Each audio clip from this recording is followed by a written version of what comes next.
en mai-juin 2024 dans les, euh, dans les établissements médico-sociaux.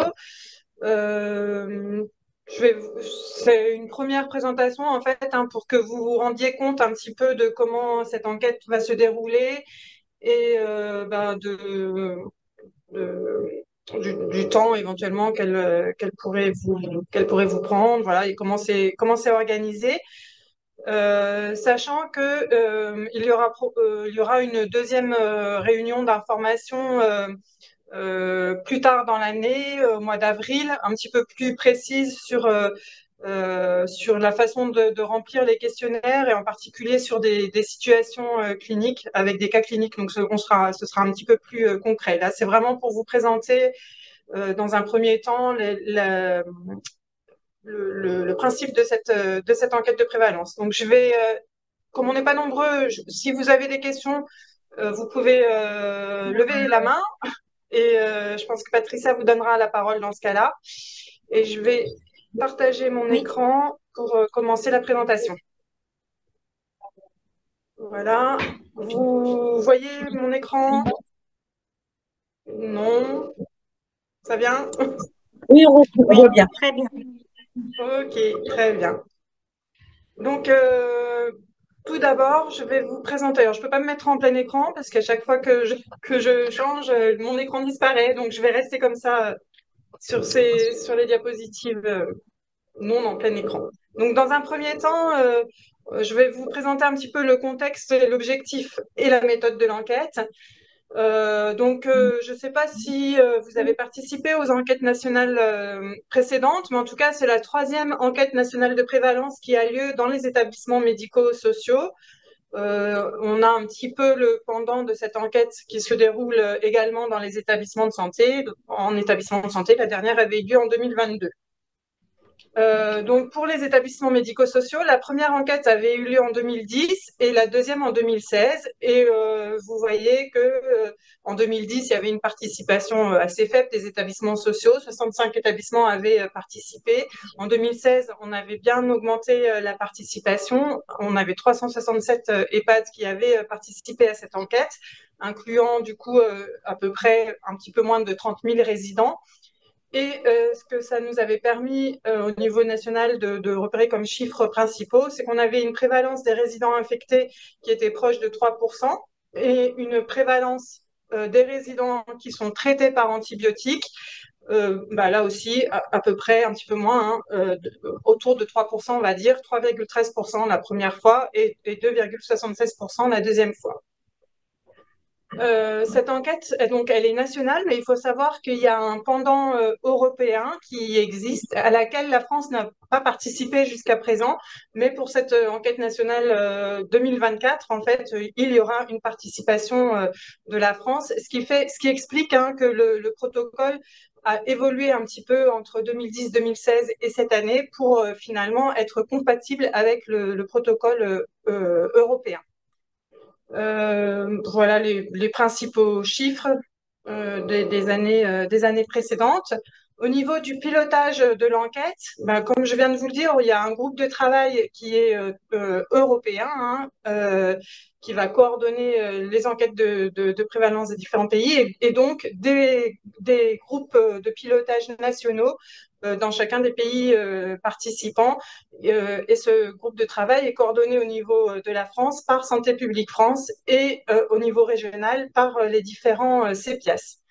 Il y a un groupe de travail qui est formalisé en fait hein, et qui associe Santé publique France, des représentants des CEPIAS, mais aussi bien sûr des représentants d'EHPAD et on va dire d'un sens large des autorités sanitaires, donc les ARS par exemple. Bien sûr, cette enquête nationale de prévalence fait partie des points qui sont retenus dans la stratégie nationale de prévention des infections et de l'antibiorésistance de 2022-2025. Donc voilà pour le pilotage. Quels sont les principaux objectifs de cette enquête nationale de prévalence? Eh bien, ça va être de décrire donc la prévalence. Donc la prévalence, c'est la fréquence un jour donné, en fait, hein, à la fois des infections associées aux soins et des traitements anti-infectieux qui sont retrouvés dans les établissements médico-sociaux. On va voir tout à l'heure quels établissements médico-sociaux. Donc ça, c'est le premier point. Ensuite, et puis de suivre en fait, hein, du coup, cette prévalence au niveau national et de pouvoir se comparer entre régions éventuellement, entre types d'établissements et puis aussi avec les pays européens. Donc ensuite, le deuxième point, ça va être d'écrire ces infections associées aux soins. Donc par exemple, ça va être quels sont les sites infectieux, la résistance bactérienne, etc. Et puis les traitements anti-infectieux qu'on va pouvoir euh, donner aux résidents. Et donc là, c'est vrai qu'on s'intéresse essentiellement dans la description, à la description des traitements antibiotiques. Donc en particulier, on va s'intéresser au type de molécules qui vont être prescrites, à la durée des traitements et les indications. Le troisième objectif de cette enquête nationale, ça va être de renforcer vraiment la sensibilisation de l'ensemble du personnel et des prescripteurs des EHPAD à ces thématiques d'infections associées aux soins et de traitements anti-infectieux. Et puis, le dernier objectif, ça va être de mettre au niveau national à disposition des données qui vont nous aider en fait à établir une politique de bon usage des anti-infectieux et de prévention et contrôle des infections. Et également, ça va nous permettre dans le temps de suivre les résultats en fait de cette politique. Donc, ces différents objectifs vont se décliner au niveau local, régional, national et européen, comme je vous l'ai expliqué tout à l'heure. Donc, c'est vrai que pour les enquêtes nationales, on va dire que pour les établissements, je le dis d'autant plus volontiers que je participe à cette enquête nationale pour les EHPAD du CHU de Dijon et pour les établissements de santé pour le CHU de Dijon. Et malgré le fait que ce soit un établissement de grande taille, c'est vrai que ce qui est un petit peu frustrant pour les établissements de santé ou les EMS, c'est que localement, d'avoir des données un jour donné, c'est pas forcément des informations qui peuvent paraître hyper pertinentes. Mais par contre, c'est vraiment important d'obtenir ces données regroupées au niveau régional et au niveau national. Ceci dit, même pour l'établissement, ça permet de quand même se poser des questions en particulier sur les traitements anti-infectieux. Donc voilà un petit peu pour les objectifs de cette enquête. La méthode générale maintenant, c'est donc une enquête de prévalence, qui veut dire que c'est une enquête transversale qui doit être réalisée sur l'établissement un jour donné. Et ce jour donné, il doit être inclus dans la période du 15 mai au 28 juin 2024, donc de mi-mai à fin juin. Normalement, en théorie, pour un établissement de santé, tous les résidents doivent être inclus sur la même date. Hein. On va enquêter sur tous les résidents le jour qu'on aura choisi, entre le 15 mai et le 28 juin. Mais si votre établissement a un nombre de résidents très important, vous pouvez éventuellement étaler cette enquête sur plusieurs jours et faire différentes unités, par exemple enfin, voilà, une unité par jour, par exemple, ou 2 unités par jour, si votre établissement est de trop grande taille pour tout pouvoir faire le même jour. Vous verrez, je vous le dirai un petit peu au fur et à mesure, que même si vous incluez tous les résidents de votre établissement le même jour, il y a certaines parties du questionnaire résident que vous pouvez préparer un petit peu à l'avance, alors pas trop à l'avance, parce que sinon ça vous fait faire le travail 2 fois, mais sur les jours précédant l'enquête, il y a certaines variables que l'on peut commencer à recueillir pour ne pas avoir tout à faire en même temps. D'un point de vue de la méthode, du coup, hein, donc le principe, ça va être de prendre une photo le jour de l'enquête que vous aurez choisi. Donc, la population cible de cette enquête, ça va être l'ensemble des résidents qui sont présents en hébergement complet le matin à 8 heures, le jour J que vous aurez choisi pour réaliser cette enquête. Donc, ça va inclure tous les patients qui sont présents, effectivement, plus les patients qui sont en visite temporaire chez leur famille ou les résidents qui seraient absents momentanément pour se rendre en consultation, par exemple. Et ça exclut, en fait, du coup, tous les résidents qui ne sont pas en hébergement complet ou bien les résidents qui sont momentanément hospitalisés en hospice complète. Donc, ce sont les résidents qui seront exclus. Ensuite, sur l'ensemble de ces résidents, on va s'intéresser en gros à 3 choses. Le premier point a 3 points. Le premier point, c'est l'exposition aux facteurs de risque d'avoir une infection, et donc une infection associée aux soins. Donc, ces facteurs de risque, ça va être le sexe, l'âge, les antécédents récents d'hospitalisation ou de chirurgie, donc l'hospitalisation dans les 6 mois précédents et l'âge de 3 mois, je crois. Dans l'hospitalisation dans les 3 mois précédents et la chirurgie dans le mois précédent, le jour de l'enquête. Ensuite, ça va être la présence ou non pour le résident d'escar, son degré de mobilité, son degré de confusion et est-ce qu'il est incontinent ou pas.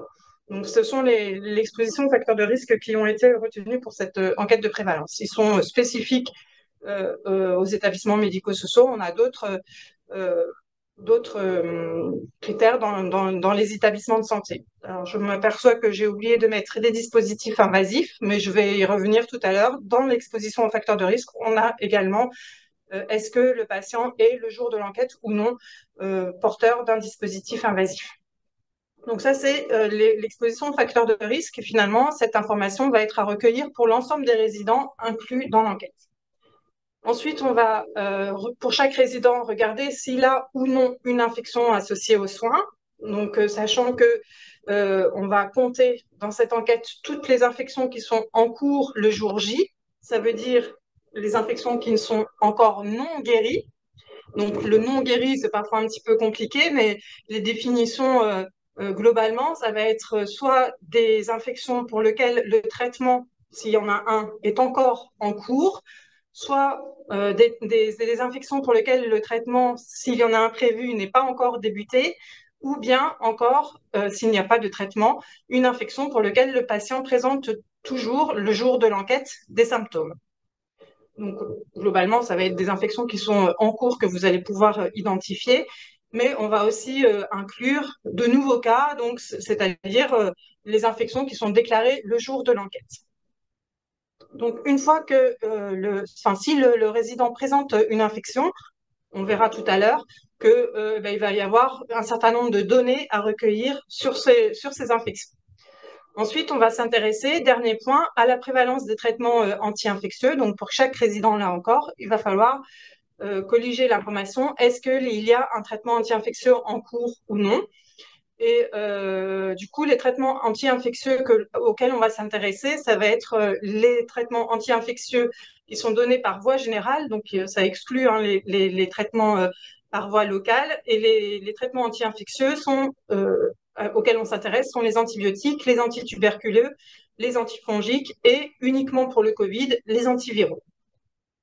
On va recueillir l'ensemble des traitements anti-infectieux, quelle que soit leur indication, et en particulier que ces traitements soient donnés en prophylaxie ou en curatif. Donc voilà un petit peu quelle photo on va prendre le jour de l'enquête. Quelle est l'exposition aux facteurs de risque de la population? Combien ont une infection associée aux soins? Combien ont un traitement anti-infectieux? Et s'il y a soit un traitement anti-infectieux, soit une infection associée aux soins, on va décrire ces infections ou ces traitements. Est-ce que vous avez déjà des questions ou des remarques sur cette première partie? Bon, ça, c'est vraiment le principe général de l'enquête. Non, c'est bon?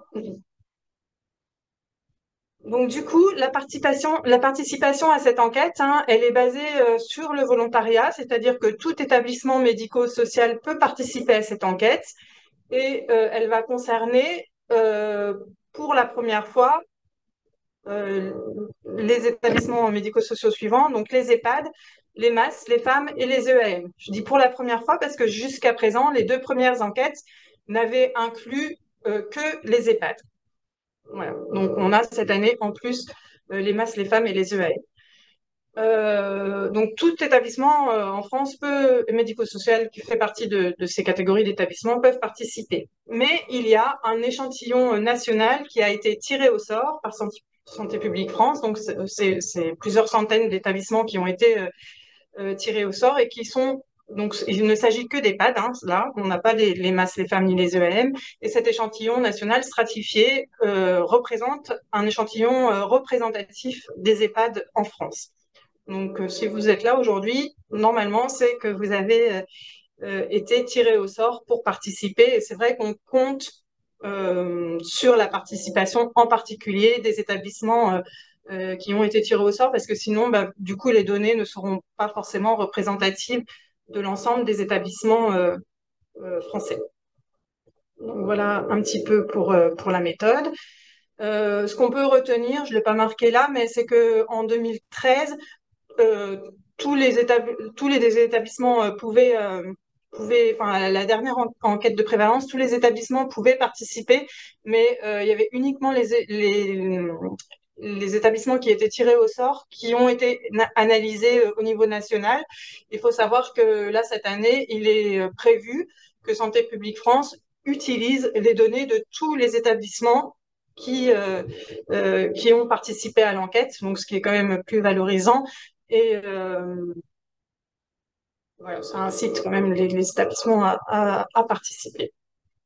Voilà, il faut savoir donc que les données recueillies vont repartir au niveau de l'Europe à l'ECDC. En ce qui concerne la Bourgogne-Franche-Comté, donc vous n'êtes pas seul au monde, il y a 52 établissements médico-sociaux qui ont été tirés au sort. Donc 28 EHPAD de plus petite taille, 80 lits, et 80 EHPAD de plus de 80 lits. Voilà pour la méthode. On va voir maintenant comment est-ce que on va réaliser cette enquête. Donc, il faut quand même une petite préparation de l'enquête avant le jour J, jour que vous aurez choisi. En particulier, il va falloir constituer une enquête, enfin une équipe, pardon, qui va avoir une équipe de personnes qui vont avoir un rôle à jouer dans cette enquête. Donc, cette équipe, elle peut être constituée de différentes personnes, hein, de différents types de professionnels, et elle va être plus ou moins étoffée selon la taille de l'établissement. Vous allez voir que vous allez avoir à disposition un guide de l'enquêteur qui va vous proposer une répartition des tâches, mais c'est finalement assez libre, hein, et ça va dépendre quand même de votre organisation en interne. Si l'établissement médico-social dispose d'un temps praticien ou d'un temps infirmier hygiéniste, eh ben, bien sûr, ces personnes seront de façon systématique associées à l'organisation de l'enquête. Donc, la composition de l'équipe qui est recommandée, on va dire, après, c'est pas forcément obligatoire, bah, c'est qu'il y ait quand même un référent de l'enquête qui va centraliser un petit peu les données puis organiser l'enquête. Donc, ça peut être le médecin ou l'infirmier coordonnateur, le cadre de l'établissement, l'hygiéniste de l'établissement, s'il y en a un. Ensuite, il va y avoir un ou plusieurs enquêteurs, donc ils vont remplir les formulaires résidents que je vais vous présenter tout de suite après. Et ces enquêteurs, là aussi, sont des professionnels de santé de l'établissement, mais qui peuvent être de différents métiers, donc des hygiénistes, des IDEC, voilà, des CDE, le cadre. C'est vous qui choisissez qui seront ces enquêteurs. Il faut qu'il y ait quand même à disposition un correspondant médical de l'établissement, dans l'idéal le médecin coordonnateur. Si jamais il n'y a pas de médecin coordonnateur dans votre établissement, il faut savoir que vous aurez besoin d'une validation médicale. Donc, ça peut être la validation du médecin traitant, hein, pour les quelques résidents que vous allez retrouver avec soit une infection associée aux soins, soit un traitement anti-infectieux. Donc, ça veut dire que le médecin coordonnateur ne va pas forcément, ou le médecin, le ou les médecins traitants ne vont pas forcément valider toutes les fiches, mais ils vont devoir quand même valider infections associées aux soins, et enfin les données qui sont relatives aux infections associées aux soins et les données qui sont relatives au traitement anti-infectieux. Donc, je vais vous présenter maintenant les différents questionnaires de cette enquête. Il y en a deux, un questionnaire établissement et un questionnaire résident. Vous allez voir que pour le questionnaire résident, ça peut paraître un petit peu lourd. En réalité, comme je l'ai dit tout à l'heure, il y a finalement une prévalence autour de 3%, on va dire, hein, à la fois d'infection et de traitement anti-infectieux, ce qui veut dire que la partie la plus lourde en termes de recueil, qui est la description du traitement ou de l'anti-infectieux, ou de l'infection, pardon, va représenter finalement quelques fiches dans l'établissement. Si vous avez 100 lits, en moyenne, vous aurez trois fiches avec soit une infection, soit un traitement anti-infectieux. Les autres variables qui concernent les facteurs de risque, vous allez voir qu'elles sont finalement assez quand même simples à recueillir. Donc ça peut paraître assez lourd quand on présente le questionnaire en entier, mais les données les plus difficiles à recueillir vont concerner très très peu de résidents au final.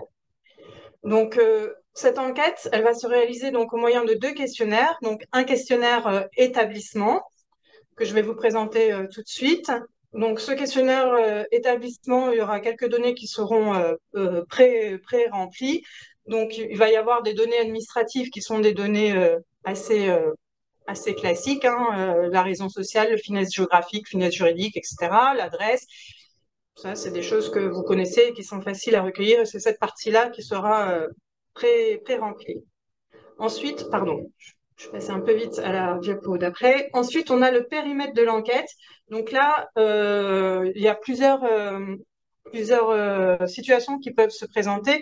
Soit vous avez un établissement avec un finesse juridique unique et un seul site géographique, donc un seul finesse géographique. Dans ce cas-là, la situation est simple, il y aura un finesse géographique, un finesse juridique. Si vous avez plusieurs entités géographiques au sein d'un même finesse juridique, vous avez le choix de faire soit une enquête unique pour l'ensemble des finesses géographiques et donc de remplir qu'une seule fiche établissement pour l'ensemble des entités géographiques, soit vous pouvez remplir je pense que c'est le plus facile hein, de faire comme ça, soit vous pouvez remplir une seule entité géographique par enquête et donc avoir autant de fiches établissements que vous avez de fiches, de sites géographiques. Voilà. Donc là, ça va dépendre un petit peu de votre organisation. Il y a peut-être des données qui sont plus faciles à recueillir finalement par finesse géographique que par finesse juridique. C'est pour ça que je vous disais que globalement, il me semble que c'est plus facile d'avoir une enquête par finesse géographique. Bon, voilà, en gros, c'est ça. Je ne sais pas si j'ai été bien claire, je me suis un petit peu emmêlée. Vous avez compris quand même? Bon, j'espère. Ensuite, donc les données administratives, quel est le périmètre de l'enquête. Ensuite, on a la capacité et la charge en soins. Donc là aussi, c'est des informations généralement que vous avez assez facilement. La capacité autorisée, le nombre de jours d'hébergement en 2023, donc l'année qui va précéder l'enquête, le GIR moyen pondéré le plus récent et le pathos moyen pondéré le plus récent. Donc ça, c'est là encore des données qui sont en général à votre disposition. Ensuite, on a l'organisation des soins au moment de l'enquête. Donc là, c'est vraiment à la période où vous réaliserez l'enquête. Est-ce que vous avez ou non la présence dans l'établissement d'un médecin coordonnateur, d'une IDEC, d'un correspondant en hygiène, un accès à une expertise en hygiène. Donc ça peut être interne ou externe, hein. Un accès ou non à un référent en antibiothérapie. Est-ce que dans l'établissement, il y a une procédure de réévaluation des prescriptions antibiotiques? Voilà, oui ou non. Est-ce que vous avez dans l'établissement une présence d'unité adaptée? Si oui, quel type d'unité adaptée? Et puis enfin, donc ça, c'est peut-être pas quelque chose que vous avez de manière systématique. Il va falloir renseigner la consommation totale annuelle de solutions hydroalcooliques en litres. Donc voilà pour vraiment les informations qui sont propres à l'établissement. Ensuite, vous devez vous devrez interroger votre laboratoire d'analyse médicale sur un item. Donc c'est la manière dont ils font le référentiel qu'ils utilisent pour rendre leur antibiogramme. On leur demande si ils utilisent un référentiel qui date d'avant 2020 ou le référentiel CASFM, donc de la Société française de microbiologie, qui est ultérieur à 2020.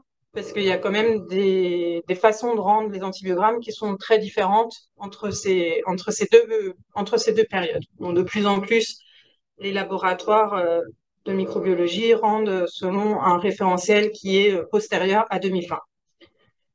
Ensuite, on va vous demander si l'établissement est accompagné par un professionnel de l'hygiène pour la réalisation de l'enquête en elle-même.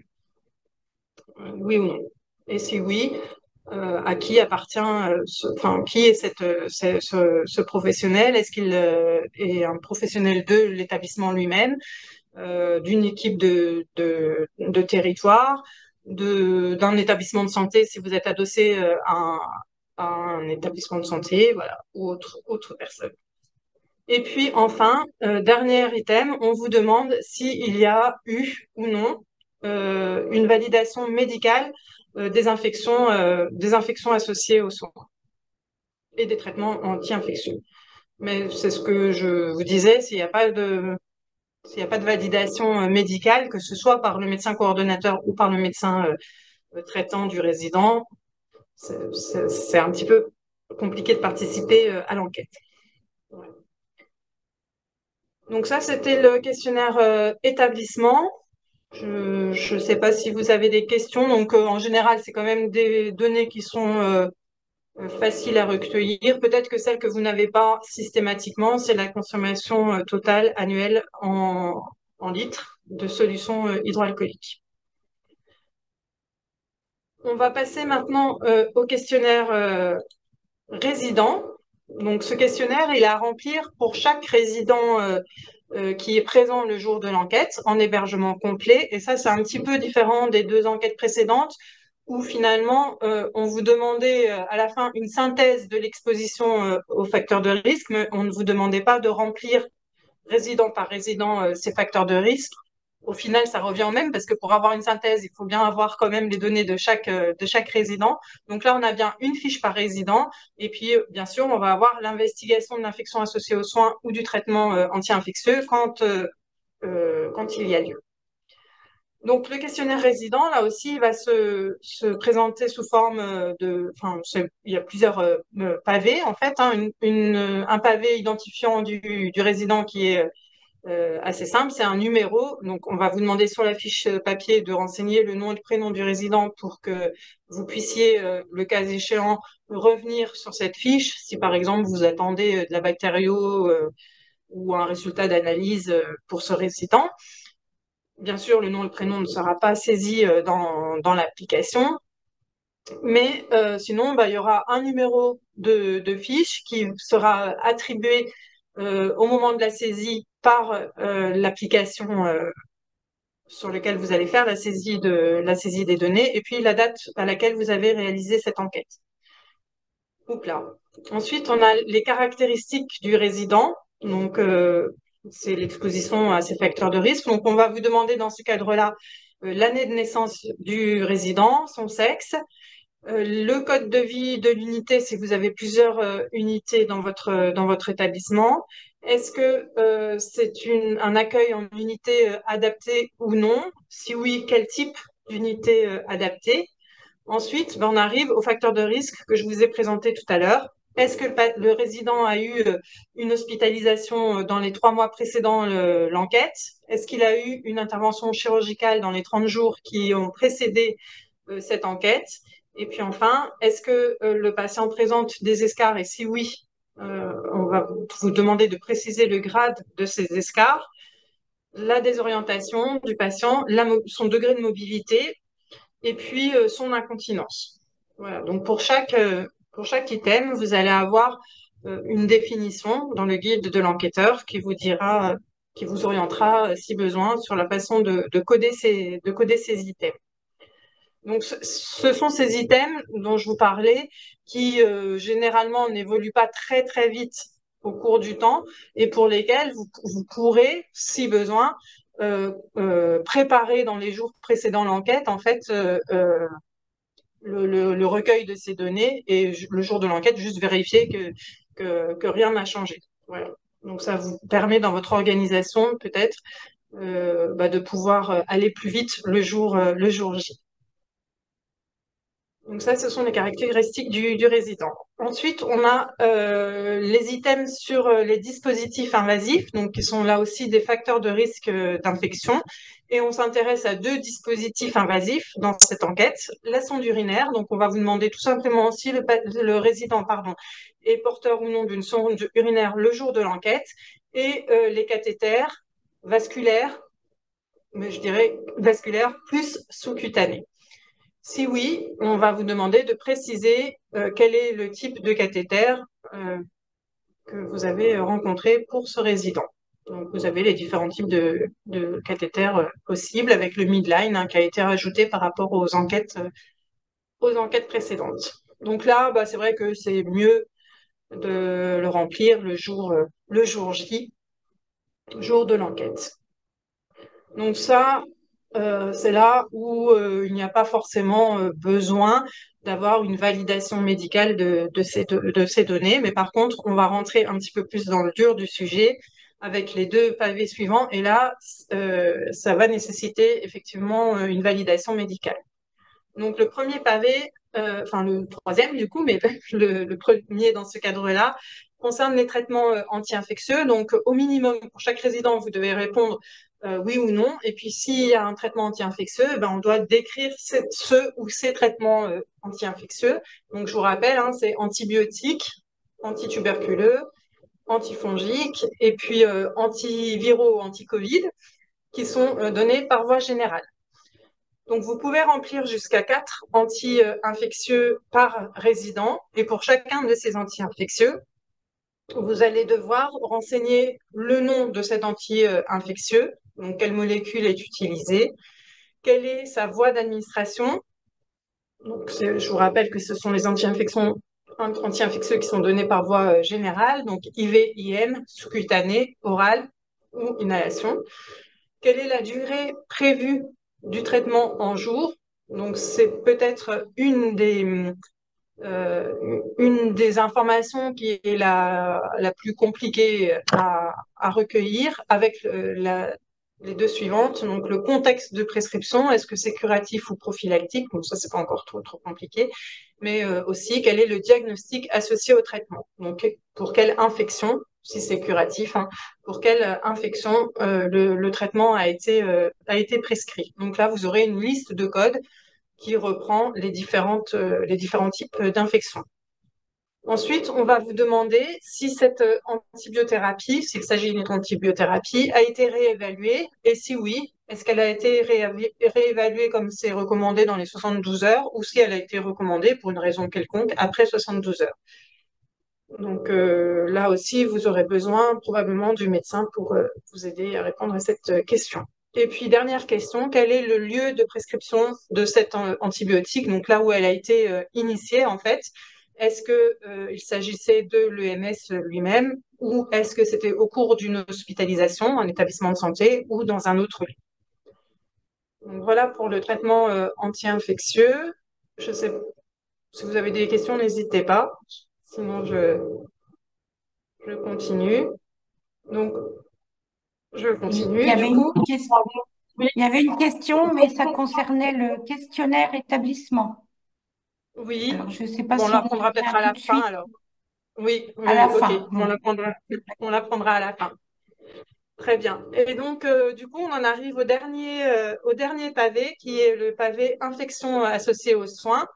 Donc, pour tous les résidents, vous devez répondre si oui ou non il y a une infection associée aux soins. Et pour les quelques résidents qui vont présenter une infection associée aux soins le jour de l'enquête, il va falloir là aussi renseigner des variables sur cette infection. Donc, on va vous demander de remplir, je vais revenir un petit peu plus en détail, le site infectieux, le micro-organisme s'il y en a un qui est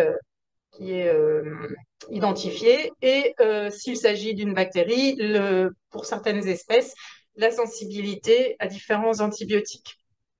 Donc effectivement, c'est un petit peu plus lourd, vous voyez, c'est un recueil de données qui est un petit peu plus lourd, mais comme je vous le disais au début, vous allez peut-être avoir entre 1 et 5 résidents qui vont présenter une infection le jour de l'enquête. Donc, si je reviens un petit peu sur chacun des items, donc déjà pour chaque résident, vous avez les possibilités de remplir jusqu'à 3 infections différentes. Et pour chacune d'entre elles, vous allez donc devoir remplir dans un premier temps le site infectieux. Je vais vous présenter tout de suite les différents sites qui sont possibles. Et là, pour ceux qui auraient réalisé les enquêtes précédentes, il y a quand même une évolution du protocole dans le sens où on a plus d'infections, de types d'infections qui sont recensées que ce qu'on avait jusqu'à présent. Donc, globalement, les infections qui sont à recenser sont les infections urinaires, confirmées ou probables, les infections gastro-intestinales, dans lesquelles on va retrouver les gastro-entérites et les infections à Clostridium difficile. Ensuite, on a les infections respiratoires qui vont être séparées en plusieurs catégories, les pneumopathies confirmées ou probables, les infections respiratoires hors pneumonie, donc les infections respiratoires basses type trachéobronchite, bronchite, exacerbation bronchite chronique, la grippe, qui peut être soit confirmée par un diagnostic viral ou un lien épidémiologique si vous êtes en situation d'épidémie. Bon, comme on sera au mois de mai-juin, j'espère qu'il n'y en aura plus beaucoup. Ensuite, on va avoir le Covid, bien sûr, qui va être également recensé. Et on va recenser les 3 formes distinctes, la forme asymptomatique, la forme non grave, avec des symptômes légers à modérés, et le Covid avec des symptômes sévères. Donc, pour chacune de ces types d'infections, vous allez avoir des définitions. Je vais vous en présenter quelques-unes tout à l'heure.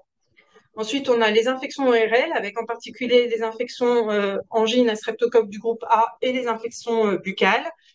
Et puis le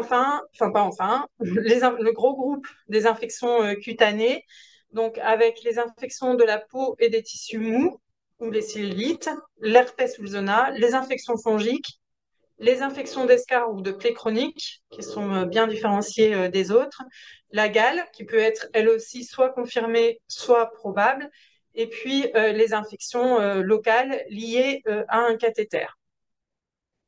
Vous allez avoir enfin les bactériémies, qui peuvent être de différentes portes d'origine, en fait, hein, enfin, de différentes portes d'entrée, pardon, de différentes origines. Et donc, voilà, les bactéries qui sont confirmées microbiologiquement. Et enfin, un dernier item qui est la fièvre isolée, inexpliquée. Donc, voilà un petit peu les différents types d'infections que vous allez pouvoir remplir. Je reviens à la diapositive précédente. Pour 2 infections dont je viens de parler, il y a une donnée supplémentaire à saisir. Donc, en premier, c'est pour les infections à Clostridium difficile.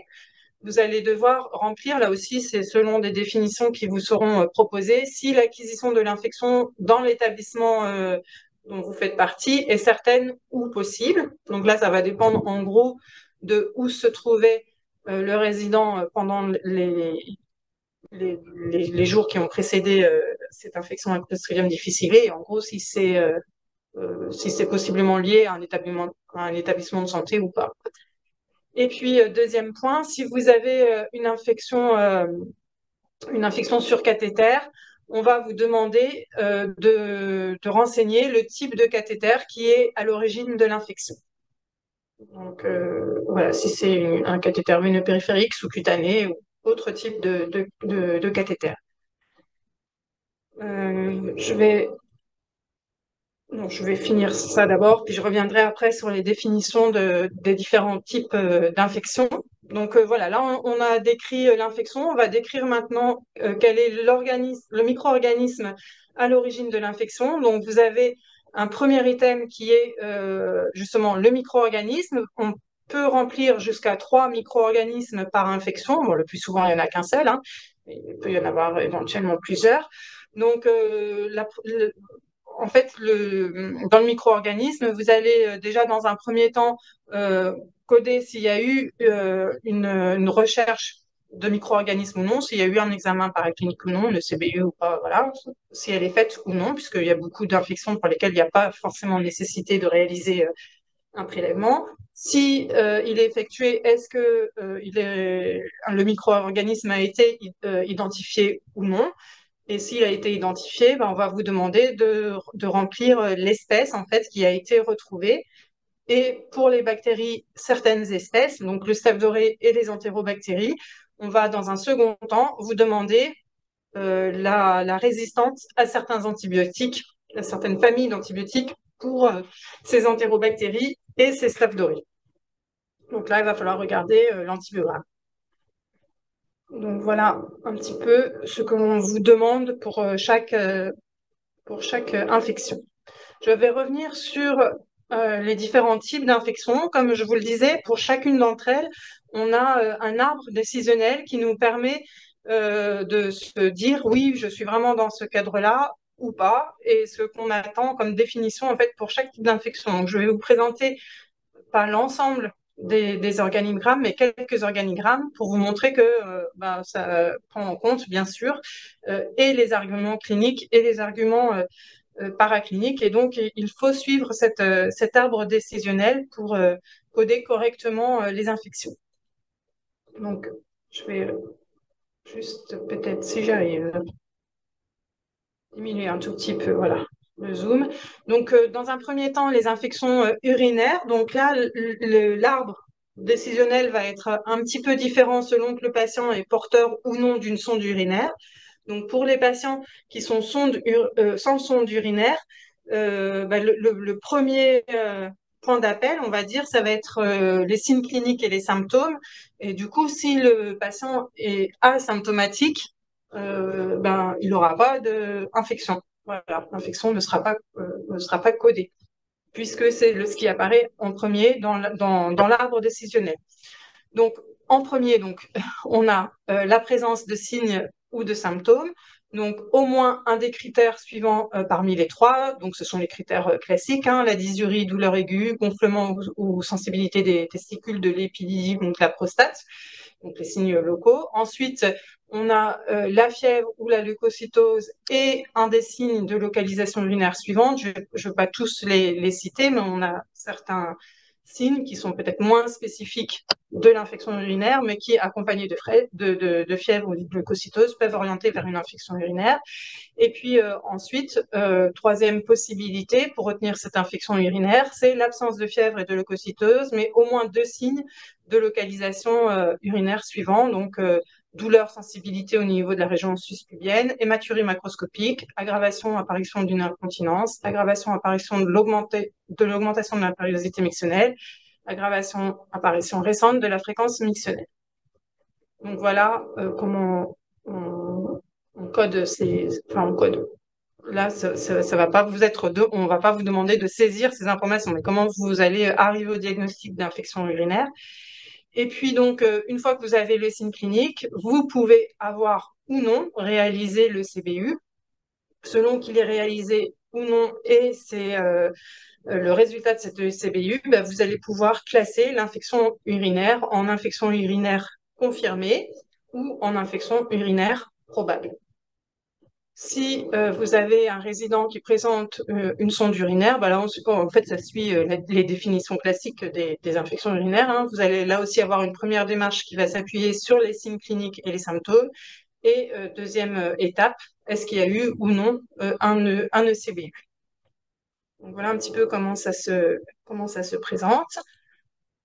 Un deuxième exemple, les infections gastro-intestinales. Donc là, on a deux situations différentes, enfin qu'il faut distinguer en tout cas, les gastro-entérites et les infections à Clostridium difficile. Donc pour les premiers gastro-entérites, on va voir que ça repose beaucoup sur la clinique. Il faut avoir un des critères suivants, donc soit des diarrhées plus de 3 selles par jour, soit des vomissements, je vais un petit peu plus vite, hein, en moins de 24 heures, soit des vomissements au moins 2 épisodes sur une période de 24 heures. Donc ça, c'est uniquement des signes cliniques. Donc si vous êtes dans ces deux situations-là, on n'a pas du tout besoin d'examen complémentaire pour confirmer le diagnostic. Et puis, si vous êtes dans des situations un petit peu différentes, là, il va falloir avoir un argument paraclinique supplémentaire, donc puisqu'il va falloir que vous ayez un échantillon de sel positif pour un échantillon pathogène bactérien ou viral et au moins un des éléments suivants, nausées, vomissements, douleurs ou sensibilité abdominale, diarrhée. Donc voilà, si vous avez un de ces trois critères, vous allez pouvoir coder la gastro-entérite. Pour les infections à Clostridium difficile, il faut qu'il y ait là aussi, des trois critères suivants. Donc, soit sel diarrhéique ou mégacolon toxique et analyse positive pour la recherche de toxines A et B, en gros. Donc, ça va être la situation la plus fréquente. Ou bien deux autres situations qui sont beaucoup moins fréquentes. C'est la colite pseudomonapreneuse révélée par endoscopie gastro-intestinale basse. Donc ça, c'est quand même plus rare. Ou bien, troisième situation, l'histopathologie du côlon caractéristique de l'infection à Clostridium difficile sur un échantillon prélevé lors d'une endoscopie ou d'une colectomie. Donc là aussi, c'est quand même une situation beaucoup plus rare. Vous serez le plus souvent dans la première situation. Et si vous êtes dans une de ces situations, une de ces trois situations, vous allez pouvoir coder l'infection à Clostridium difficile confirmée. Donc voilà, pour chaque infection, vous avez comme ça l'arbre décisionnel qui vous est présenté.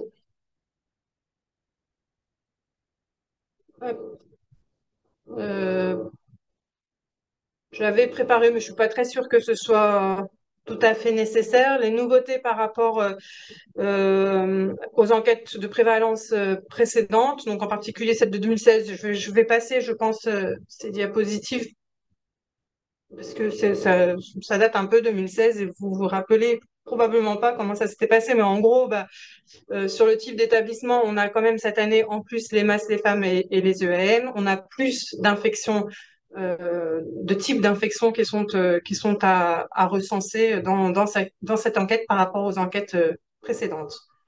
Dernière diapo qui est plus importante, c'est le calendrier de cette enquête. Donc, vous avez déjà à disposition le guide de l'enquêteur qui est à disposition sur le site de Santé publique France. Vous savez déjà que vous avez été tiré au sort. En avril-mai, on refera ensemble un moment d'information, en tout cas pour les personnes qui ont réalisé sur le terrain les enquêtes. Et là, on s'intéressera plus, comme je vous le disais au début, à des situations cliniques. Ce sera des exemples de cas cliniques qui vous montreront comment coder ces différentes infections et ces différents traitements anti-infectieux. Et puis, vous aurez, donc là, ce sera, je pense, à nouveau moi qui interviendrai. Et puis, vous aurez une présentation, si cela vous semble nécessaire, par Santé publique France, de l'outil de saisie, en fait, de cette enquête. Donc, les questionnaires seront saisis sur une application qui s'appelle Prévias, que l'on trouve sur Internet. Et voilà, il y aura une présentation de cet outil. Début mai, donc l'enquête va se réaliser entre le 15 mai et le 28 juin, mais début mai, il va falloir vous inscrire et inscrire les personnes qui devront saisir les données sur Prévias. Donc du 15 mai, pardon. Du 15 mai au 28 juin, c'est le recueil des données sur le support applicatif. Vous aurez jusqu'au 30 septembre, donc tout l'été, pour saisir les données, les différentes fiches sur l'enquête, enfin sur l'outil Prévias. Vous aurez ensuite à valider, mais Santé publique France, de son côté aussi, pendant le dernier trimestre 2024, fait une analyse de cohérence des données et éventuellement pourra revenir vers vous pour valider certaines de ces données. Donc, cette étape aura lieu entre le 30 septembre et le 31 décembre. Et en mai 2025, il y aura les résultats nationaux qui seront publiés par Santé publique France. Voilà un petit peu comment ça va se dérouler. Donc, avant la réalisation de l'enquête, ce qu'il faut voir, c'est vraiment comment est-ce que vous allez vous organiser en interne, quels professionnels vous allez impliquer dans les différentes étapes de cette enquête. Voilà, j'en ai fini avec la présentation. Du coup, tu m'avais dit, Patricia, qu'il y avait Une Oui, question? une question par rapport à la fiche établissement. Alors, la Oui. masse a été tirée au sort, mais pas de gire ni pathos. Si on ne remplit pas ces items, est-ce que l'enquête sera bloquée ou non? Et sinon, est-ce qu'il existe un autre questionnaire pour les masses? Alors, alors, on est un petit peu en avance en fait dans la présentation de l'enquête. Du coup, j'ai pas encore toutes les informations, mais je vais poser la question hein, parce qu'on aura sûrement un groupe, une rencontre avec Santé publique France encore. Alors, là où je suis étonnée, il me semblait que dans les établissements tirés au sort, il y avait que des EHPAD.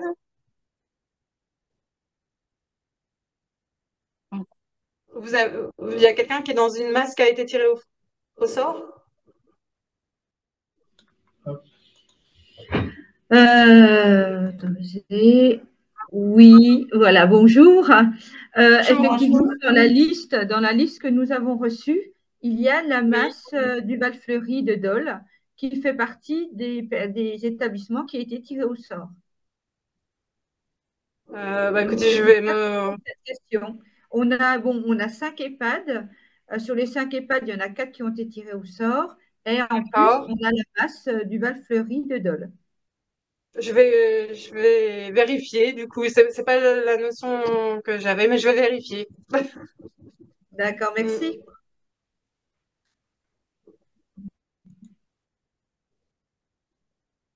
Ok. Bah, en tout cas, si vous êtes tiré au sort, vraiment, pour cette masse, effectivement, il y aura probablement deux questionnaires différents pour l'établissement, puisque vous n'avez pas les mêmes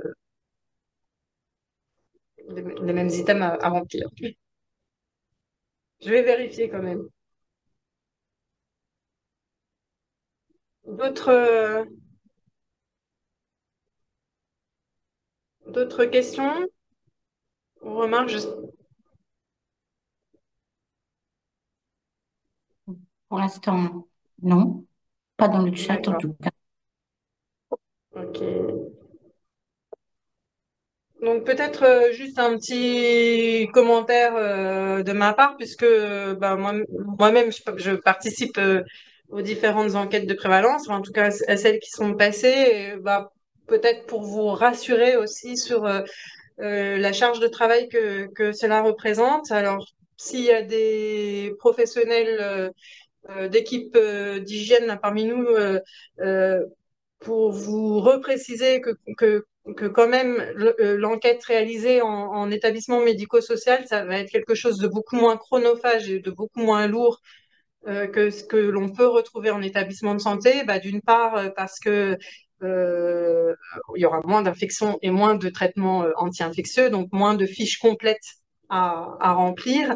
Et puis aussi bah, parce que, bien sûr, la population est beaucoup plus stable et donc du coup, on peut quand même plus facilement commencer à préparer en avance les questionnaires. Et donc, de mon expérience, pour avoir participé à la fois à des enquêtes passées pour établissements de santé et pour établissements médico-sociaux, c'est vrai que autant je garde pas un très bon souvenir euh, de la réalisation sur le terrain de l'enquête en établissement de santé, c'est quelque chose qui est assez lourd, autant en établissement médico-social, ça reste quand même une enquête qui est, à mon avis, après c'est mon simple avis, hein, largement réalisable sans que ça prenne un temps infini. Enfin, il y a vraiment une grande différence de temps entre, en tout cas, les établissements de santé et les établissements médico-sociaux.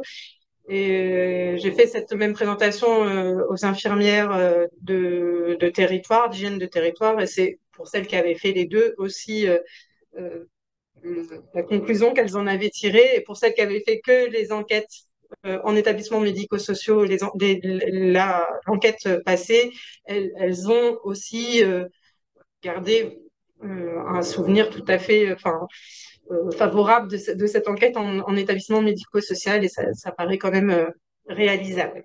Voilà.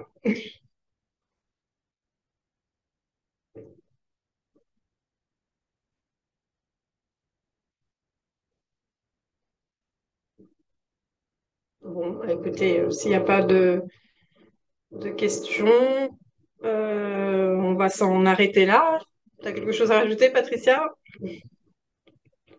Écoute, non, non, non, non, non. Ok. Bon, bah écoutez, on se dit à la Parfait. prochaine fois alors.